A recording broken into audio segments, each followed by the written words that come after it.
1절부터 3절까지의 말씀입니다. 에베소서 2장 1절부터 3절입니다. 신약성경 311페이지 에베소서 2장 1절부터 3절입니다.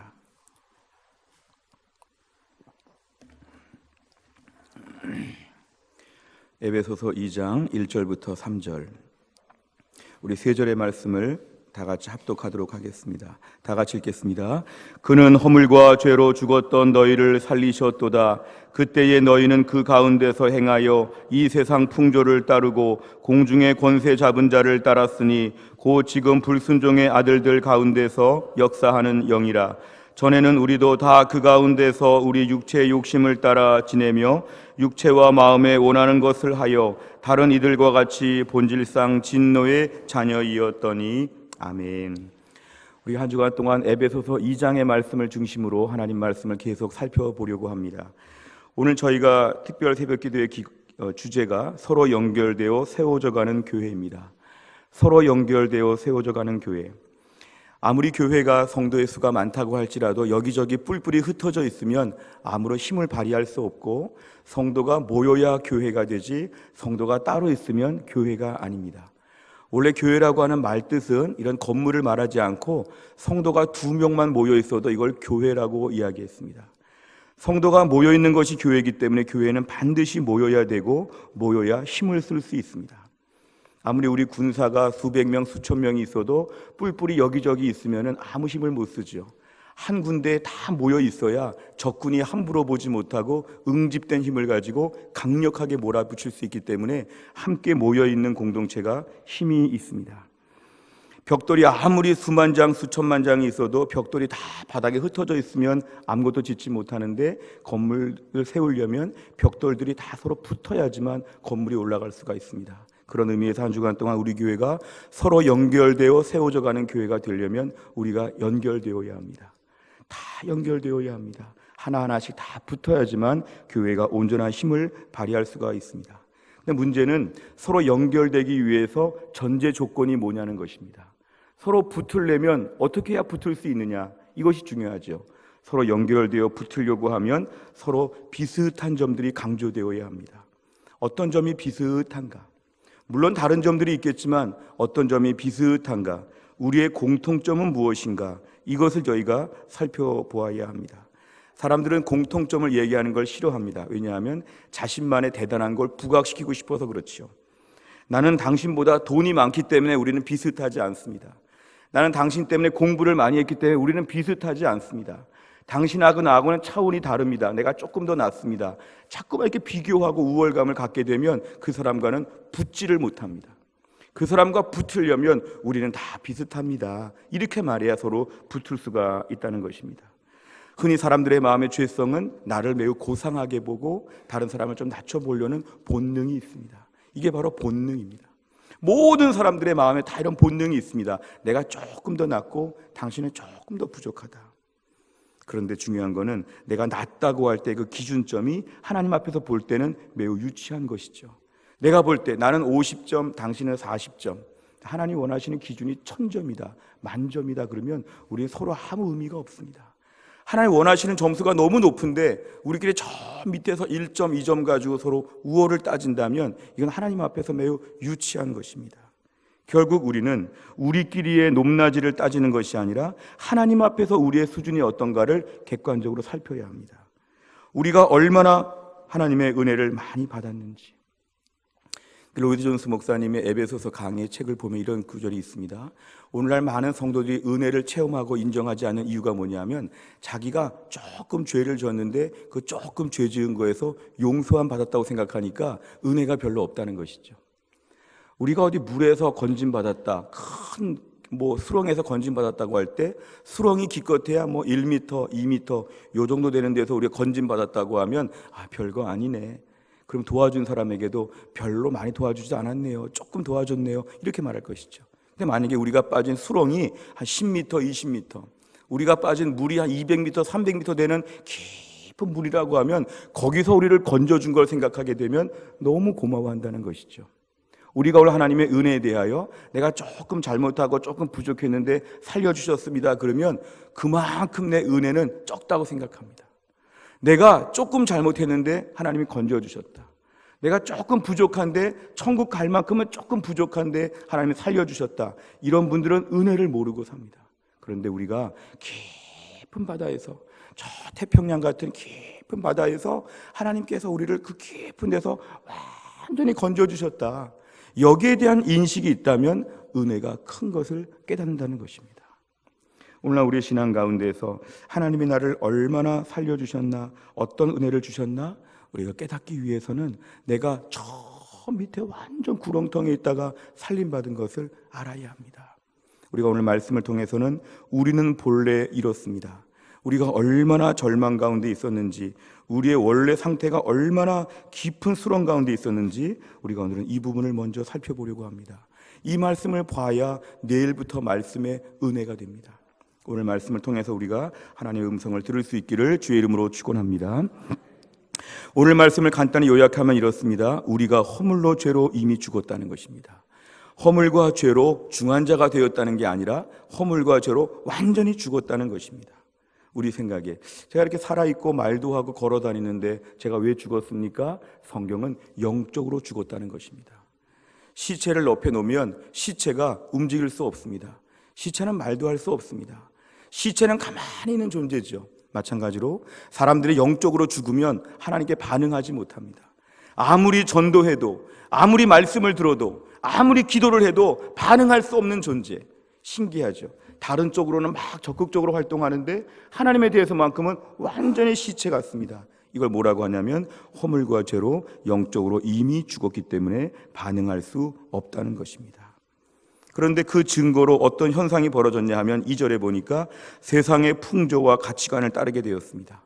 우리 생각에 세상의 풍조와 가치가 중립적이라 생각하기 쉽지만 성경에 보면 세상의 풍조는 반드시 사탄 쪽으로 기울어져 있습니다. 세상 풍조를 따랐다고 하는 것은 사탄 쪽으로 기울어졌다는 것을 말합니다. 틈만 나면 하나님을 거부하고 틈만 나면 죄를 짓는 쪽으로 기울어진 것이죠. 이게 바로 뭐냐면 멸망의 길로 가는 모든 인간들의 모습이었습니다.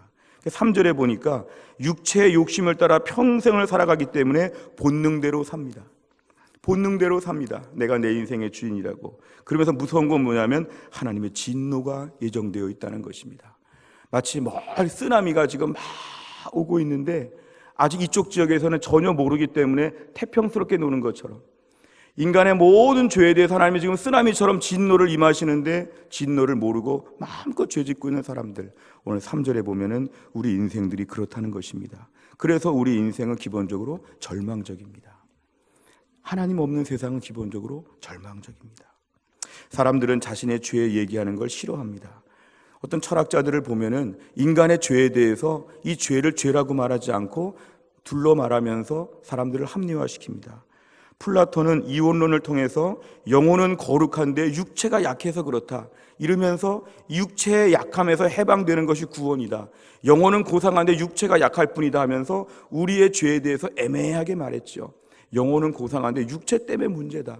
이 사르스라고 하는 헬라어는 천박한 고기 덩어리 육체가 문제다 하면서 육체를 학대하면서 영혼이 고상하니까 우리 자신은 고상한 것처럼 내가 짓는 죄가 아니라 육체가 짓는 죄지요. 자신을 고상하게 말했죠.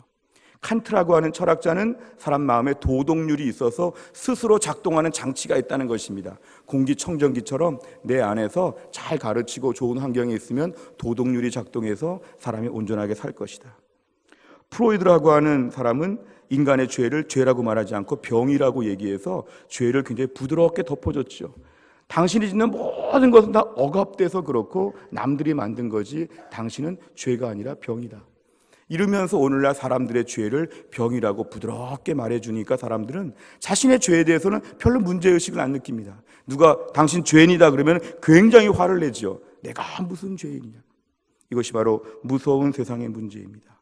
오늘 우리가 알아야 될 것은 우리는 본래 죄덩어리 중에 죄덩어리라는 걸 알아야 합니다. 환경의 문제가 아닙니다.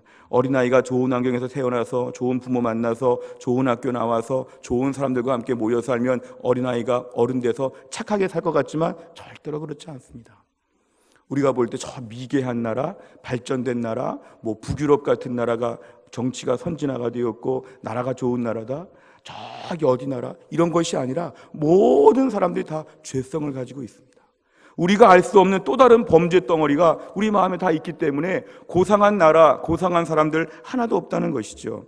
다 마음에 숨겨져 있습니다. 그래서 오늘 사도 바울은 1절과 2절에서 너희는 그러다가 3절에서는 우리는 이렇게 바꿉니다. 왜냐하면 사도 바울 자신을 포함하여 우리 모두가 다 똑같다는 것이죠. 너희가 악하다가 아니라 우리가 악하다. 오늘 3절의 사도 바울은 우리라고 하는 말로 인칭대명사를 바꾸면서 우리 모두가 다 죄성을 가지고 있다고 철저하게 고백합니다. 우리가 오늘날 죄를 짓는 모든 문제는 하나님과의 관계가 어그러져서 그렇습니다. 죄의 근본적인 뿌리는 하나님과의 관계가 어그러지는 것입니다. 우리 생각에 그게 아닌 것 같은데 아닙니다. 하나님과의 관계가 어그러지면 모든 죄를 저지를 수 있습니다. 하나님 없다고 생각하면 모든 죄의 브레이크가 망가졌기 때문에 지금 짓는 죄도 그렇게 지었지만 앞으로 무슨 일을 할지 모릅니다. 우리가 신문을 보면서 어떻게 인간이 이런 일을 할 수 있을까? 하나님 없는 죄인들은 더 많은 죄를 범할 수 있습니다.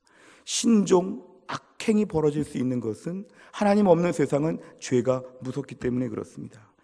사람들이 오늘날 그렇게 하나님과의 관계를 멀리하면서 마음껏 죄를 짓는 가장 근본적인 이유는 뭐냐면 기본적으로 교만해서 그렇죠. 하나님을 인정하지 않으니까 교만한 것이죠. 하나님을 인정하지 않습니다. 하나님 말 듣기 싫습니다. 하나님 경배하기 싫습니다. 하나님께 쩔쩔매기 싫습니다. 하나님 저는 내 마음대로 살 것입니다. 내 마음이 교만해져서 하나님과 철저하게 멀어집니다. 근데 문제는 이럴 때에 누가 침투하냐면 사탄이 침투하죠. 내가 마음에 한껏 교만해 있을 때 습기가 많은 지역에 곰팡이 퍼지는 것처럼 교만한 사람의 마음 가운데 사탄이 들어오기 시작하죠. 우리를 부추기죠. 결국 그러면서 우리 가운데 주도권을 잡고 하나님과는 더 멀어지게 하고 더 강팍해지게 우리를 몰아가는 것입니다. 그래서 사탄이 침투하게 되면 완전히 사탄의 수하에서 놉니다. 우리 생각에 내가 자유롭게 산다 하지만 사탄이 사람들을 공격하게 되면 사탄이 이렇게 목에다 끈을 붙잡고 사탄이 돌아다니는 거죠. 우리는 나는 자유롭게 살아 그러지만 알고 보니까 우리 목걸이에 사탄의 쇠사슬이 달려있는 거죠. 사탄이 일로 와 그럼 일로 가고 절로 가 그럼 절로 가고 서 있으면 서 하고 마치 애완동물 다루듯이 사탄이 저희들을 마음껏 흔듭니다. 이게 바로 뭐냐면 이 땅을 사는 모든 사람들의 실제의 모습이라는 것입니다.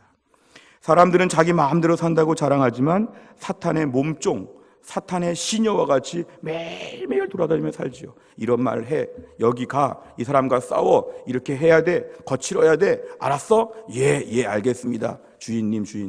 이게 바로 모든 사람들의 모습입니다. 기본적으로 하나님을 거역하고 교만하게 되니까 사탄이 틈타가지고 완전히 자기 사람 만들어가지고 막 휘두르며 사는 것, 이게 바로 우리 인생의 절망적인 모습이라고 볼 수 있습니다. 그럴 때에 사탄은 우리에게 오늘 계속해서 점점 더 우리를 완악하게 몰아갑니다. 심지어 성도들조차도 몰아갑니다. 하나님 앞에 붙잡혀야 되는데 사탄에게 붙잡히게 되면 일시적으로 성도들조차도 어떻게 될지를 모릅니다. 요즘 저희가 레위기 큐티를 하면서 좀 민망한 장면들이 나오죠. 아버지 하체를 범하지 말라, 어머니 하체를 범하지 말라, 고모나 이모나 자매나 누구나 우리가 볼 때 무슨 이러한 것이 성경에 있나? 어떻게 가족끼리 막 성관계를 맺고 막 가족끼리 이런 일이 있는가? 그러면서 왜 이런 게 성경에 들어있을까? 우린 조금 민망할 때가 있지만 학자들은 레위기에 나오는 모든 성적인 이런 범죄에 하나님이 금한 게 가나안 땅에서 일반적인 모습이었다는 것입니다. 가나안 땅의 사람들은 아버지, 엄마, 형제, 이모, 고모, 사촌 아무 관계 없고 난잡하게 살았죠. 이게 바로 뭐냐 하면 가나안 땅의 일반적인 문화인데 사람들의 문제가 아니라 사탄이 그 마음에 침투해서 사람들을 그렇게 몰아가는 것이죠. 성관계를 이렇게 해야 되고 괜찮다 그러고 이런 나쁜 일도 할 수 있다 그러고 이것도 한번 해보라고 하고 사탄이 계속 조종하는 것이죠. 사탄이 몰아가니까 가나안 사람들이 다 그렇게 가는 것인데 결국 하나님과 멀어지니까 이렇게 문제가 된 것입니다. 사실 오늘 한국교회도 퀴어 축제 같은 거를 하고 동성애가 합법화되고 학교에서 가르친다고 하고 막 이런 것들을 볼 때 그 배후에 누가 있느냐? 사탄이 역사하는 거죠. 우리 자녀 세대를 사탄이 공격하는 거죠. 우리 아이들이 클 때쯤 되면 더 성적으로 이 사회가 무너지도록 아무리 우리가 반대해도 집요하게 이것을 몰아가는 정치나 이런 모든 정부의 일들을 볼 때는 이건 뒤에 사탄이 배후에 있는 것입니다. 오늘날 사탄이 세상 배후에서 사람들을 계속 몰아가고 하나님과 멀어지고 우리를 점점 더 한쪽으로 몰아갈 때 우리가 분별력을 가져야 한다는 것입니다. 그런데 중요한 거는 인간의 죄에 대한 걸 우리가 이렇게 알지만 인간의 이런 죄에 대해서 하나님의 진노를 무섭게 알아야 됩니다. 어떤 분들은 예수를 믿으면서도 하나님의 진노를 멀리 생각합니다. 하나님은 사랑이시라고 하지 않았느냐? 하나님은 진노 못하신다. 하나님 화 못 내신다. 성경을 잘못 봐서 그렇습니다. 우리가 오늘 하나님의 진노는 분명히 나와 있습니다. 사람들을 멸망시킨다는 거 성경에 분명히 나와 있습니다. 우리가 오늘 예수를 왜 이렇게 목숨 걸고 믿냐 하면 하나님의 진노와 그 멸망을 저희가 알기 때문에 그렇습니다. 우리가 오늘 왜 하나님의 사랑을 귀하게 보냐 하면, 왜 예수 그리스도의 십자가를 귀하게 보냐 하면 하나님 그 모든 멸망 가운데 우리를 살려주신 게 너무 고맙기 때문에 그렇습니다. 적당히 화내시고 적당히 벌 내리시고 지옥에서 적당히 있다가 살려주시고 이랬다고 하면 예수를 믿을 필요가 없죠. 하나님의 심판은 엄중한 것입니다. 그런데 엄중한 심판을 내리시는 하나님께서 예수님을 통해서 우리를 살려주신 게 그래서 우리에게는 너무도 은혜가 된다는 것이죠. 그래서 우리는 예수 믿고 나서 우리의 공통점을 살펴야 됩니다. 우리는 어떤 사람이냐? 허물과 죄로 우린 다 죽은 사람들이다. 가만 내버려두면 다 지옥에 가서 우린 마지막에 영벌을 받아야 될 사람이다. 그런데 하나님께서 우리를 살려주셨다. 구원을 베풀어 주셨다. 주님 감사합니다. 우리 본래 출신을 한번 기억해야 됩니다. 교도소에 같이 있던 사람 중에 어떤 사람은 나와가지고 사업을 해가지고 크게 성공한 사람이 있었다고 합니다. 그런데 교도소 때 동료들이 와가지고 얘기를 하니까 나는 당신들을 모른다고, 나는 교도소 간 적도 없다고, 자신이 원래 깨끗하고 한 번도 죄를 범한 적이 없는 것처럼 자기가 교도소 출신인 것을 부정하는 사람이 있다면 이건 거짓말이죠. 우리가 오늘 예수를 믿고 축복을 받고 교회에서 직분을 받고 하나님의 일을 영광스럽게 감당하고 있지만 우리가 다 출신이 어디냐 하면 우리는 죄 가운데서 허물과 죄로 죽었던 사람들이었다는 것입니다. 우리가 이렇게 고상해 보이지만 다른 사람들을 보면서 제가 죄인입니다. 제가 부족합니다. 저는 더 악했습니다. 이렇게 말할 수밖에 없는 우린 교도소 출신이라는 것입니다. 죄수 출신이라는 것입니다. 그래서 우리는 오늘도 이런 양심 선언을 해야 됩니다. 어떤 양심 선언을 하냐 하면 제가 더 악합니다. 저는 더 못됐습니다. 저는 죄가 참 많습니다. 이런 양심 선언을 해야 됩니다. 흔히 양심 선언 그러면 저 사람 잘못했습니다. 제 양심상 말할 수밖에 없습니다. 이걸 양심 선언이라고 말하지만 성경의 양심 선언은 반대입니다. 제가 생각보다 더 악합니다. 제가 생각보다 더 지저분합니다. 지금도 제 마음에 나쁜 생각도 있었습니다. 저는 하나님 앞에서 정말 부족합니다. 저는 이렇게 얼굴을 들 수 없는 죄인입니다. 사실 고백하고 싶습니다. 이런 말을 하는 것이 바로 양심 선언입니다. 오늘날 교회 공동체 안에서 우리가 왜 하나가 되지 못하냐 하면 자신은 교도소 출신이 아니라고 자꾸 얘기하니까 하나가 안 되죠. 다 교도소 있다가 지금 출소했는데 하나님의 은혜 다 받았는데 옛날에 파란만장한 인생을 살아왔는데 이제 와서 옷 다 갈아입고 와가지고 나는 완벽하게 날 때부터 의롭다고 깨끗하다고 말하면 서로에게 대화가 안 되는 것이죠. 서로가 양심 선언해야 됩니다. 저는 매우 악합니다. 저 옛날에 젊었을 때 악한 일 많이 했습니다. 그리고 지금도 믿음으로 살려고 애쓰지만 여전히 악한 게 우글우글거립니다. 이렇게 얼굴과 옷 입은 것과 제 외모를 볼 때 저를 좋게 보실 수 있지만 저는 실제로 더 부족합니다. 그러니까 저를 용서해 주십시오. 저를 불쌍히 봐주십시오. 이런 양심 선언이 교회 안에는 많아져야 한다는 것입니다. 우리가 오늘 우리 죄를 인정하고 우리 죄에 대해서 우리 옷을 다 벗고 하나님 앞에 맨몸으로 나가서 벌거벗은 몸으로 나가서 엎드려야지만 하나님께서 우리에게 의의 옷을 입혀주신다는 것입니다. 세상의 옷, 나의 의의 옷, 이 정도면 착하지, 이 정도면 대단하지, 내 옷이 참 좋지, 이런 사람들은 의의 옷을 입을 수가 없습니다. 내 모든 누추한 걸 다 벗어버리고 벌거벗은 몸으로 그저 주여 나가면 주께서 그때 우리를 받아주시고 의의 옷을 입혀주시어 너는 죄가 하나도 없다 이렇게 말씀하여 주실 것입니다. 우리가 오늘 말씀의 제목은 우리는 본래 이렇습니다. 우리 자신의 모든 자존심, 모든 체면, 대단한 것처럼 고집하는 거 다 내려놓으시기 바랍니다. 우리 해성교회 안에서 누가 제일 악합니까? 내가 제일 악합니다. 우리 가운데 누가 제일 부족합니까? 내가 제일 부족합니다. 사도 바울은 자신을 죄인 중에 괴수라고 하였습니다. 내가 제일 부족합니다. 서로 만날 때마다 제가 더 부족하지요. 제가 더 악하지요. 제가 더 부족하지요. 이런 말을 하게 되면 그때 우리에게 뭐가 가능하냐면 연결될 수 있는 접촉점이 가능하다는 것입니다. 서로 내려가서 바닥에 엎드러지니까 이제 붙을 수가 있게 됐습니다. 붙을 수 있으니까 붙어서 연결되어서 교회가 세워진다는 것. 이것이 오늘 에베소서 2장 1절부터 3절까지의 중요한 말씀입니다. 우리가 오늘 기도 제목은 이것입니다. 주님, 저의 완악함을 고백하게 하여 주시옵소서. 그동안 예수 믿고 겉멋이 들어서 믿음 좋은 것처럼, 너무 고상한 것처럼, 대단한 것처럼 쓸데없는 자부심을 가지고 자신을 몰아세웠다면 은혜부터 회복해야 진정한 자부심을 가질 수 있습니다. 헛된 자부심 필요 없습니다. 내 죄를 인정하고 벌거벗고 나온 자가 하나님의 은혜로 옷을 입고 그때 진정한 하늘의 자존감을 누리게 되는 것입니다. 오늘 말씀 앞에서 우리의 모든 허물을 양심 선언하고 저의 본래 부족한 점을 인정하고 다시 한번 주의 은혜를 받게 하여 주시옵소서. 이런 믿음의 결단이 다 있으시기를 주의 이름으로 축원합니다. 기도하겠습니다. 하나님 아버지 감사합니다. 오늘의 말씀을 통해서 우리는 본래 이렇습니다. 우리 자신의 허물과 죄를 인정하고 주 앞에 고백합니다. 영적으로 죽어서 아무 가능성이 없는 저희를 위해 예수 그리스도께서 죽으시고 십자가에 살려주셨는데 무엇보다 우리가 얼마나 흉악한 죄인이고 얼마나 사탄의 수하에서 놀았는지를 인정하지 아니하고 원래부터 의롭고 지금도 의롭고 앞으로도 허물이 하나도 없을 것처럼 스스로 자만했고 스스로 교만했던 모든 것들을 용서하여 주시옵소서. 하나님의 은혜가 아니면 살 수가 없다고 믿음의 고백을 하게 하여 주시옵소서. 오늘도 우리가 얼마나 흉악한 죄에서 얼마나 깊은 바다에 빠졌었는지, 얼마나 소망이 없었는지 우리 자신의 실상을 인정하고 하나님 앞에 겸손한 눈빛과 겸손한 얼굴빛으로 주 앞에 나아가게 하여 주시고, 오늘도 하나님의 진노 가운데서 우리를 건져주신 것이 너무 감사하여 기쁨으로 주를 섬기는 은혜 받은 주의 백성 되게 하여 주옵소서. 예수님의 이름으로 기도하옵나이다. 아멘.